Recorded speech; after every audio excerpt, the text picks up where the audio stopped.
di sebuah desa nelayan di pesisir utara Jawa. Hiduplah seorang pemuda bernama Ramadan, berusia 22 tahun. Sejak kecil, kehidupannya tak pernah jauh dari bau amis ikan, air laut, dan hiruk-pikuk pasar tradisional. Ayahnya, Pak Darto, adalah seorang penjual ikan keliling. Sementara ibunya, Bu Siti, membantu menyiangi dan menimbang ikan di pasar setiap pagi. Sejak usianya baru 10 tahun, Ramadan sudah terbiasa bangun pukul 3 pagi. Ia membantu ayahnya mendorong gerobak berisi ikan segar, hasil tangkapan nelayan.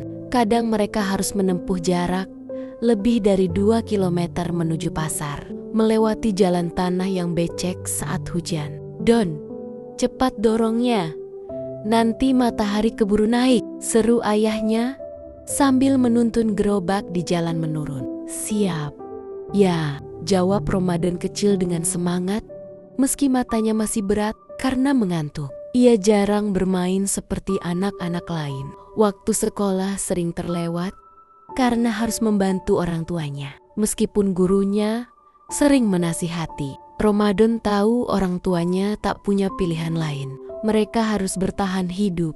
Saat teman-temannya melanjutkan ke SMA, Ramadan justru berhenti sekolah. Setelah lulus SMP, ia lebih memilih membantu ayahnya di pasar agar bisa menambah penghasilan keluarga. Dalam hati kecilnya, ia ingin sekolah, tapi keadaan tak memungkinkannya. "Sekolah bisa nanti, yang penting sekarang bantu orang tua dulu," ucapnya pada dirinya sendiri suatu sore ketika melihat anak-anak berseragam lewat di depan rumahnya. Hari-harinya diisi dengan memikul ember ikan, menimbang hasil tangkapan, dan menawar harga dengan pembeli. Ia dikenal rajin dan sopan, sehingga banyak pelanggan yang menyukainya. Namun, setiap malam saat duduk di tepi dermaga, hatinya sering gelisah. "Apakah hidupku cuma akan seperti ini terus?" gumamnya pelan.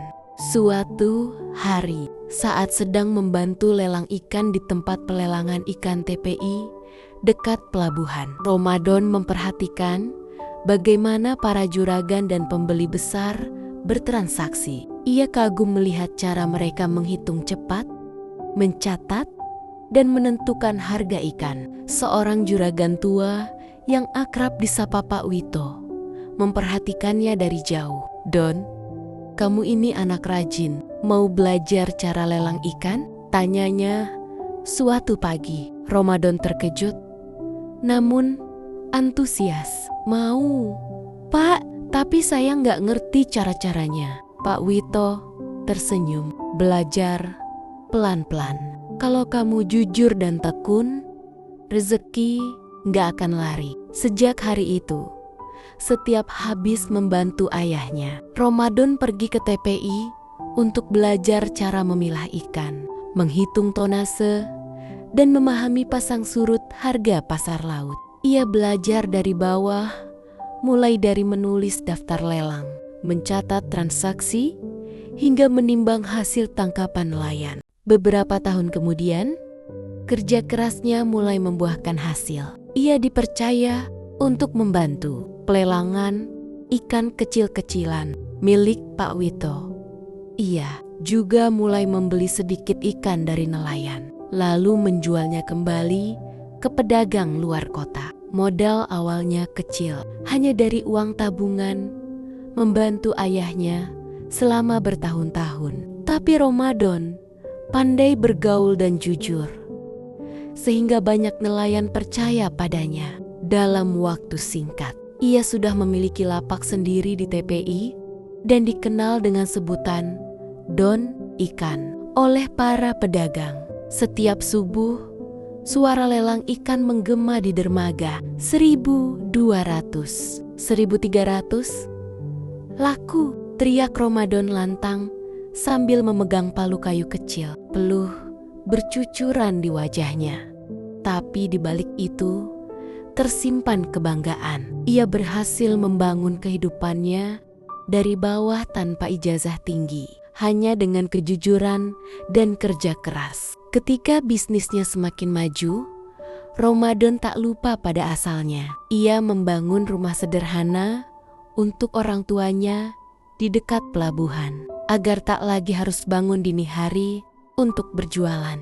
Ya Bu, mulai sekarang biar Don yang urus jualan. Kalian istirahat aja, katanya suatu pagi. Bu Siti menatap anaknya dengan mata berkaca-kaca. Nak, dulu ibu takut kamu gak punya masa depan. Tapi ternyata Allah kasih jalan lewat kerja kerasmu. Ramadan juga membantu para nelayan kecil dengan memberikan modal tanpa bunga agar mereka bisa melaut lebih tenang. Bahkan ia membangun gudang pendingin ikan agar hasil tangkapan tak cepat busuk, memberi manfaat bagi banyak orang di pesisir itu. Kini, di papan besar TPI tertulis nama IV Ramadan Lautan Jaya, distribusi ikan segar dan lelang harian. Ia sering berkata pada anak-anak muda di desanya, "Aku gak sekolah tinggi,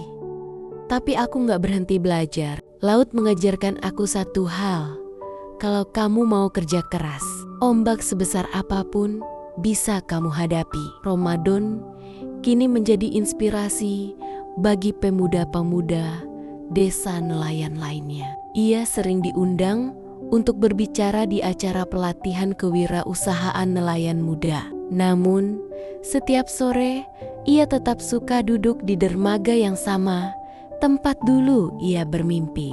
Dengan kaki menggantung di atas air, angin laut berhembus lembut, membawa aroma asin yang dulu menjadi saksi perjuangannya. Di langit yang mulai jingga, Ramadan tersenyum kecil sambil menatap matahari yang perlahan tenggelam. Dulu aku cuma bantu jual ikan di pasar. Sekarang, aku bisa bantu banyak orang lewat ikan. Dan begitulah, dari kehidupan sederhana, Ramadan membuktikan bahwa kerja keras dan ketulusan bisa mengubah nasib dari bakul ikan kecil menjadi juragan lelang besar yang tetap rendah hati.